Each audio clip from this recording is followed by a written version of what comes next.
Hey, martial arts instructors.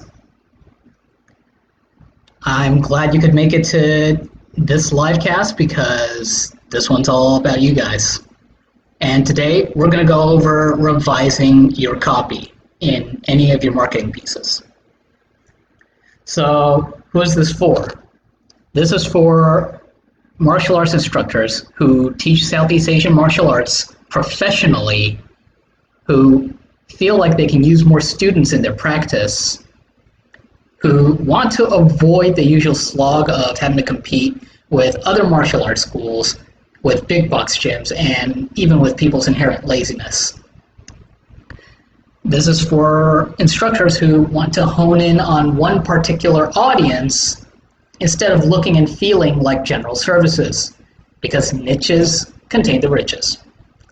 And this is also for instructors who already have a starting student base, because while I may be able to give some valuable information to instructors who are just starting out, that's not my experience.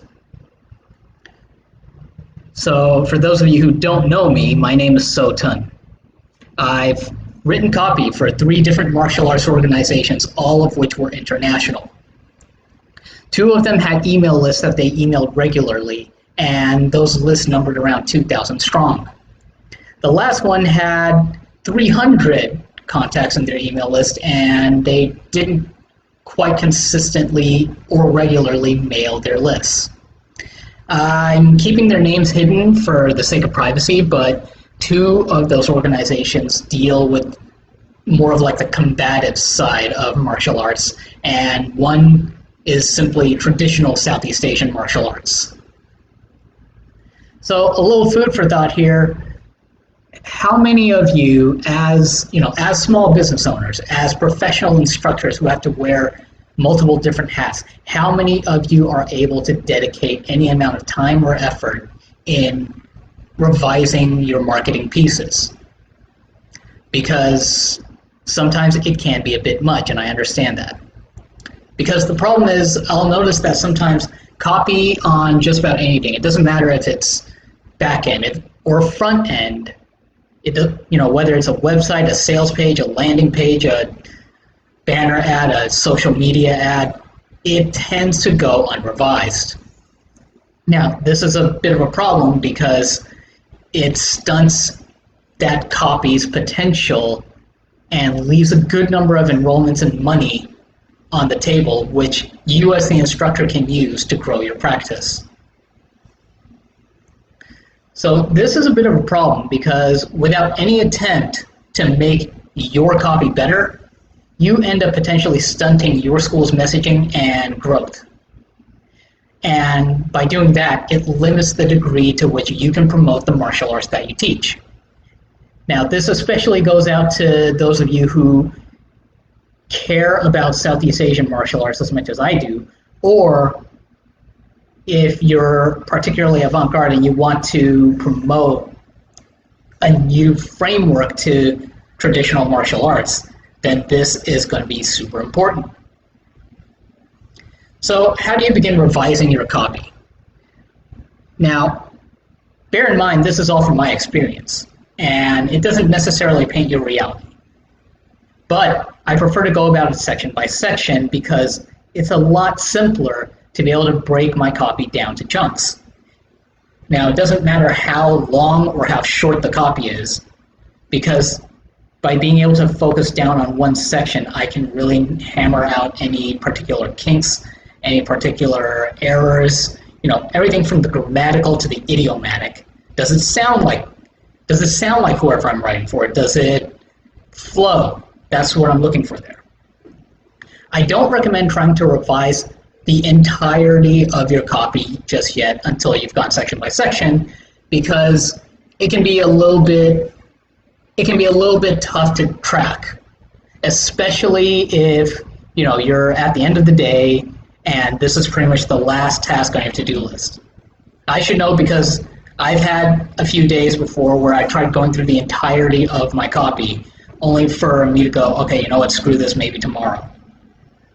Definitely tomorrow. And I kind of just leave it there until I wake up for the next day, then I start hammering it out. But section by section works really well, even when I feel like I should be taking a really long nap. Now, how many times do you want to revise your copy? There's no hard answer. You go with it until you're happy with how the copy looks. If it sounds like you, if it flows well, then that's what really matters the most here. That's the core of good copywriting. And the reason why I give such a loose guideline is because inevitably you want to let your goals help you decide that. You want to figure out how well do you want your copy to convert? What kind of numbers do you want to reach, and how soon do you want to reach them? So let's say you roll out a complete funnel, right? And you want to test the front end first with a banner ad, or during that, even a social media ad. So let's say you want that ad piece to convert at, about 75% on click-through. So 75% click-through, and you want to achieve that in, maybe 2 weeks. Is it realistic? I mean, it really depends on your model. It really depends on how kick-ass your system is, but that's when you want to make sure you want to spend enough time, you want X amount of hours per session dedicated to just revising the copy you've written for your front end. So something like maybe 5 sessions in my case. 5 sessions at about 2 hours a piece, just revising the copy. That would be me. Yours is definitely going to be different. But the point I'm making is it's all goal dependent. And here's what you want to do when you revise. This is all stuff that I learned when I started out, and even when I started working my way into the copywriting world a little, and I worked with a copywriting team. So, number one, apply the who gives a shit test to each and every line that you write. This was something I learned from John Carlton. This was something I learned from, the Agora Financial copywriting engine, and even though it's a very beginner-ish fundamental, it's held out really well for the times that I used it. And for the one time I forgot to revise with this test in mind, it destroyed my emails open rate from 44% last time to 26% that time. And number two, make sure that any paragraphs you write can be spoken out loud in a single breath. This was something I learned from my mentor, Josh Copeland. Because if you or your reader has to take a breath in the middle of the paragraph, your paragraph is too long and you can split it into 2 paragraphs. Plus, it also makes it a little more readable and helps your reader along when they're trying to read the entire thing.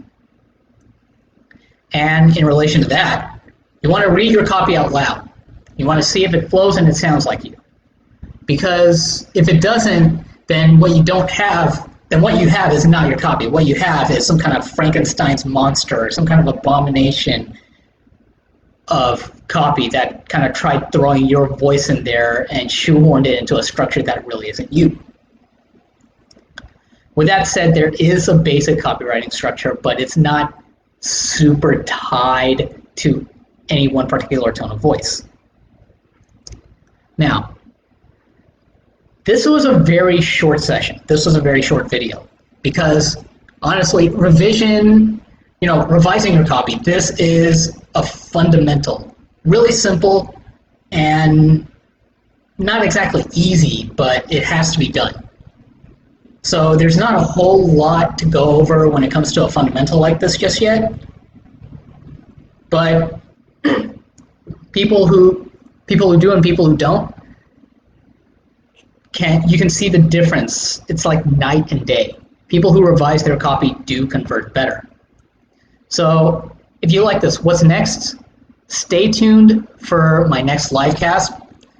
because I'll be going over common problems I find in the martial arts industry when it comes to, copywriting and marketing. And in the meantime, if you feel like you still need help with your copy, with your marketing, here's what I've got for you. This is for those of you who want more enrollments within 6 months of working with me, starting from like day one. So I'm offering a 5-week-long one-on-one intensive where I'll take you through 5 weekly calls where we start dialing in on your marketing strategy. So week 1, we start getting clear on your ideal student. You want to dial in on a very specific type of student that you want, because from a lot of the experiences I've seen, general services, the general services look and feel tends to keep you in constant competition instead of attracting more of your student type.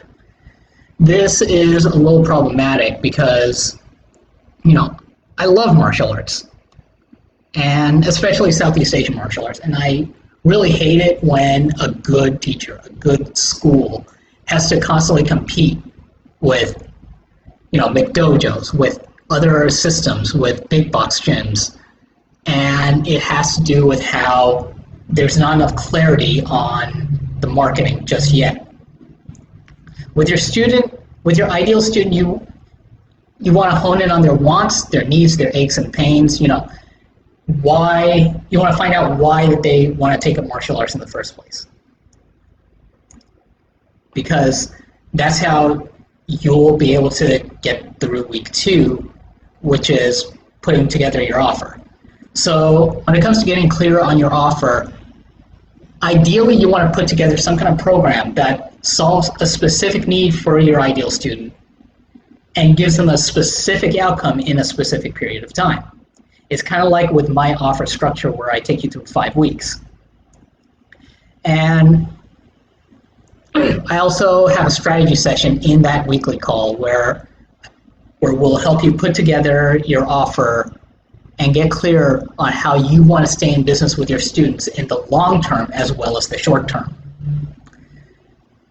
Because the only thing that's more expensive than trying to keep a student in your doors is trying to get a new student. And on week 3, I'll help you get clear on your process. This is where we put together a simple, clear sales funnel from first contact with your ad to enrollment in your doors, whether that's digital or physical. And we want to help you do it consistently. Because all too often, sometimes things get a little murky in the process. Where exactly is the front end? Like, how are people hearing about you? And how are people getting to your doors? And what's the middle look like? That's what we want to get clear on. Now, back when gym doors were open and all you had to do was hand out flyers, that was probably a lot easier, but it hasn't been the same since the virus. Granted, we're all going to go back to normal eventually, but for now, we've got to consider the short-term survival here too.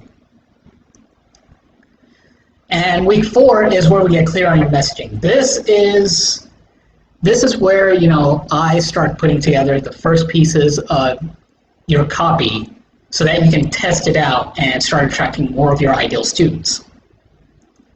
And with your messaging, this is where the main role that you serve is as an advisor and a provider for samples of things you've written before, so I can get clear on how you sound. And once we get clear on how you sound, we can start tuning it up so that it sounds like you while still persuading people to sign up with you. And finally, on week 5, we start getting clear on how your marketing pieces did. We want to get clear on your numbers, your analytics, how many people signed up, out of the number of people that saw your ads, how many clicked, how many took the time to check out your website, things like that. Because analytics is a very key piece when it comes to direct response marketing. If your marketing cannot be measured, you're wasting your marketing budget. And just like in week 4 where we go through revisions, this is also where we start figuring out, okay, how do we want to revise this piece? Do we want to throw in split tests yet? Do we want to start seeing what variation of the ad people respond to? Do we want to split test different offers? Things like that. I can get into more detail once I get to talk to you, but for now, I want you to know that this is where we start refining everything even more, whereas the first 4 weeks was all about the fundamentals. So if you're interested in this offer and you want to get it, you can find a link to book a call with me in the comments on the original post on Facebook. And if you're watching this on YouTube, there's a link to book a call in the video description. Anyway, that's all for now. I'll go ahead and keep posting more videos, so in the meantime, stay tuned. Thank you.